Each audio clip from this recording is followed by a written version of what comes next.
Shall save the sick, and the Lord shall raise him up, and if he have committed sins, they shall be forgiven him.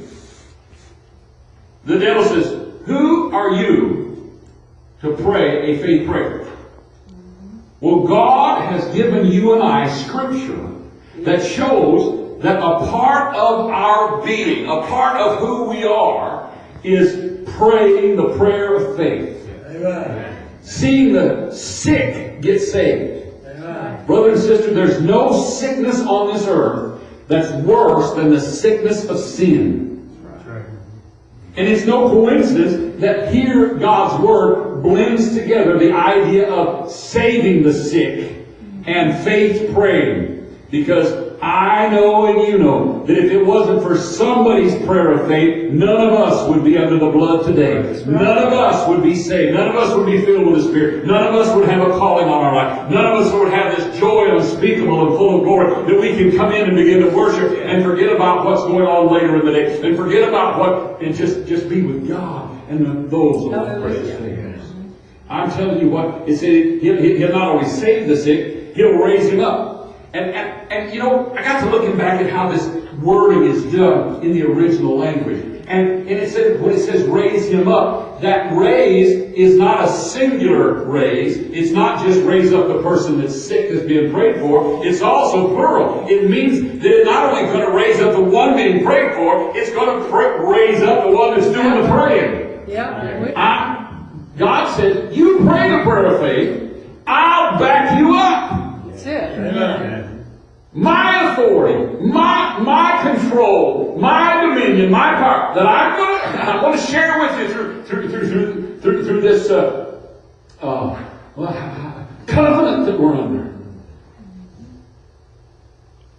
It says that if he had committed sins, they shall be forgiven him. I'm glad that God put it in His Word, those two little letters, if. Yes. Come on now. Yeah. Those two letters at least open the idea of a sin-overcoming life. Yes. Amen. I hear so many well-known, publicly known preachers. They just get up and they just make it clear, well, you're going to have to sin because you're made of flesh and blood, and all flesh and blood sin. Wow.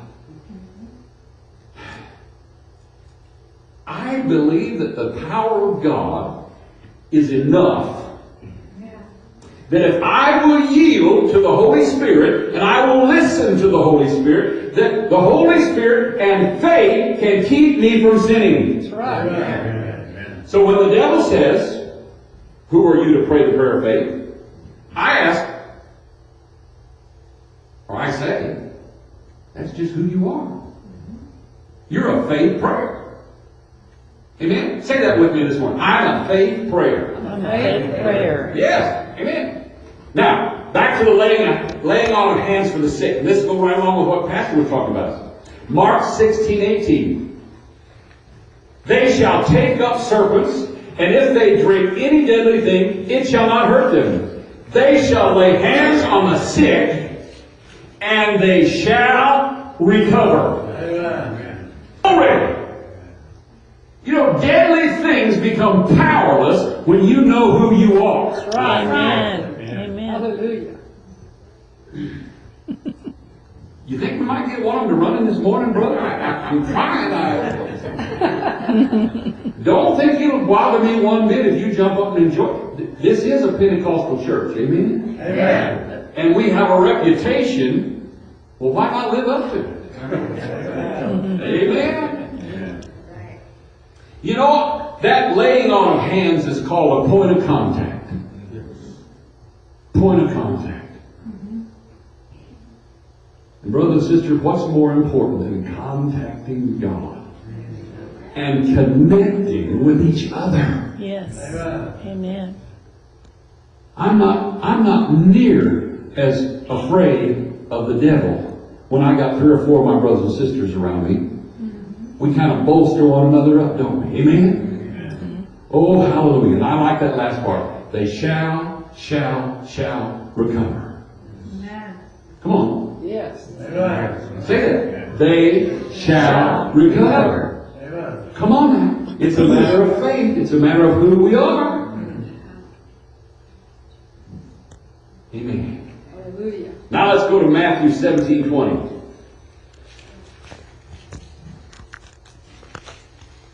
Glory, glory, glory. Matthew. And Jesus said unto them, because of your unbelief, for verily I say to you, if you have faith as a grain of mustard seed, ye shall say unto this mountain, remove hence to yonder place, and it shall remove, and nothing shall be impossible unto you. Now, I've never had a need to physically move a mountain. But I got to thinking a little paradoxically about that. I'd like to see God move this mountain. I'd like to see God build this church so big, so strong, so powerful, so anointed that you won't be able to stay in this little bitty building. Amen. Come on, church. Hallelujah. Amen. Mountains can be not just the physical, but they can be, well, it depends on where you're at, what they can be. That's right. I've seen the time when having $1 to put gas in my car was a pretty big mountain. And I've seen the time when I was waiting on God to heal and to change the direction physically for some of my loved ones, waiting on God. Hallelujah. It says, if you have faith. If you have faith. Now, brother and sister, I don't really think in these terms about if I have faith. Because the Word tells me I do. Yes. And I've not only seen my faith in action for God, but I've seen y'all's faith active for God, and I've seen others' faith active for God, and I know that faith works. Amen. And God says, you can't, well, who are you to ask for this impossible thing to happen? Well, it's not so much about just exactly who I am as it is who is in me that makes me who I am. And the right and the authority and the privilege to just tell that mountain. Now you can call that mountain cancer, you can call that mountain poverty, you can call that mountain doubt, you can call it anything you want. But according to the Word of God, you have the right to publicly speak out and say, it says say to the mountain. Don't sit around and just think, well, I wish it would happen. And, you know, I hear so many people today, you know, say, well, I just don't pray out loud because I don't want to offend anybody. If you don't want to offend anybody by praying out loud, why do you go down there to the ball game and act like an idiot and scream and holler? Haven't you ever stopped to think that might offend somebody? If you're hollering for your team, you're offending the people from the other team right then and there. It's time for us to know who we are and speak it out. Amen. Say it out. Let the world know. Bring it to the... Because I like that last one. Nothing shall be impossible unto you. Amen. Now, folks, that makes you somebody. That ought to let you know who you are in God's eyes. God's saying that my child will speak the words to a mountain. Now he's talking here in this text about a physical mountain. Rocks and dirt and tons and... He said, but if you'll just have the faith as the size of a grain of mustard seed, and you'll say to that mountain, say to that mountain, get out of the way. Isaiah 53:5. He was wounded for our transgression, he was bruised for our iniquities, the chastisement of our peace was upon him, and with his stripes we are healed. Amen. The devil said, well, who are you to pray for somebody to be healed? Jesus said that we would do greater works than he did. And a major part of Jesus' ministry was healing people. That's right. Amen. Yes. He didn't come up and ask them how you feeling. That's He right. didn't do that. I try so hard. For many years, the common greeting when we meet each other in text, how you doing? And I try not to do that anymore. Because too many people are telling me.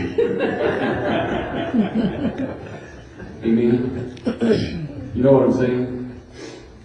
And then I have to really work on me, because when somebody asks me that, then I start telling them to, come on now. This, we are healed, is a present tense word. We are healed. Yes. Amen. Before I get sick, I'm already healed. Amen. True. Before I come and ask Him to lay hands on me, I'm already healed. Amen. Not because of who I am, but because who Jesus is, and because of the covenant relationship I have with Him. I have the right to claim healing for my body, your body, anybody's body, under this identity of who I am. Amen. Remember the title? Who are you? Who are you? Did you know, and I brought this out earlier, the greatest healing that our world needs is the healing of the soul. That's right. Salvation. Trusting God and giving Him our all and receiving from Him His all and moving into that perfect covenant, blood covenant place to where all the authority of heaven is available to the believer. Hallelujah. Ask yourself, who am I? Well, I'm a believer. Whoa. You know, grace. One of the base words is the word dunamis. And it's also a base word for dunamis. And that's power. And it's not just power like electric power or physical power or horsepower, but it's that unlimited, unequaled, unlimited, unequaled power that can take nothing and say, let there be, and then it happens. Yeah. That's the kind of saving grace that comes into us. Grace is not just to cover our sin. Grace is to wipe our sins away and erase them and remove them from the record, and then bring about that dunamis, that power of God. Brothers and sisters, there's a power that comes in salvation. Then there's another dose that comes in at the baptism of the Holy Spirit, and that power gives you the right to be who you are and claim healing for you, yourself, your family, your neighbor, your dog. Amen. Baby dog. Come on now. But I want you to know how serious God is about who you are. Oh, yeah. And the authority that you have. This dunamis power that comes into you through grace and through the baptism of the Holy Spirit. So who are you? Now let's go to casting out demons. Mark 1:32. And He healed many that were sick of divers diseases, and cast out many devils, and suffered not the devils to speak, because they knew Him. Woo. Also on this idea of casting out of demons, Revelation 12:9. And the great dragon was cast out, that old serpent called the devil and Satan, which deceiveth the whole world. He was cast out into the earth, and his angels were cast out with him. And then Luke 10:17. And the 70 returned again with joy, saying, Lord, even the devils are subject unto us through thy name. Yeah. Amen. That's it. Who are you? Amen. Who are you? Praise the Lord. Hallelujah. Glory.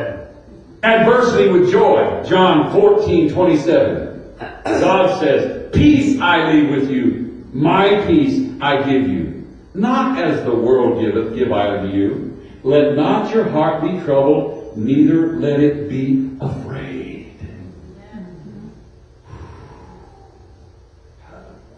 Glory. Philippians 4:7. And the peace of God which passes all understanding shall keep your hearts and minds through Jesus Christ. Amen. Who are you? Glory. All these scriptures, all these things I share, they're proof of who you really are when you're a child of the living God. Glory. Notice that there's nothing put in here about your age, your experience, your gender, your ethnicity, Right. your education. My book has a word in it that I love, I love, I love, I love. It's that word, whosoever. Amen. Are you a whosoever? Hallelujah. Are you saved? Yes. Amen. Amen. Now, see, I'm visiting here today. I don't know a lot about very many. But I can assume that there's a good number in here that you're already saved. And you've been already saved for more years than you can remember. But I'm still asking you the question, do you know who you are? Do you really know who you are? So, who are you? Well, we need to show up. Amen? We need to stand up. We need to speak up. And I've got a little thing here that I made up for you. I share this every once in a while. And you might want to write this down. If it's on video, you can collect it from there. I'm a Christian. Born again. Blood bought. Holy Ghost filled. Bible reading. Devil defeating. Sin avoiding. Praying. Singing. Worshiping. Giving and listening. Child of the living God. Amen. That's who I am. Hallelujah. Now, how could we go around defeated when we know who we are? Amen. Shall save the sick, and the Lord shall raise him up, and if he have committed sins, they shall be forgiven him. The devil says, who are you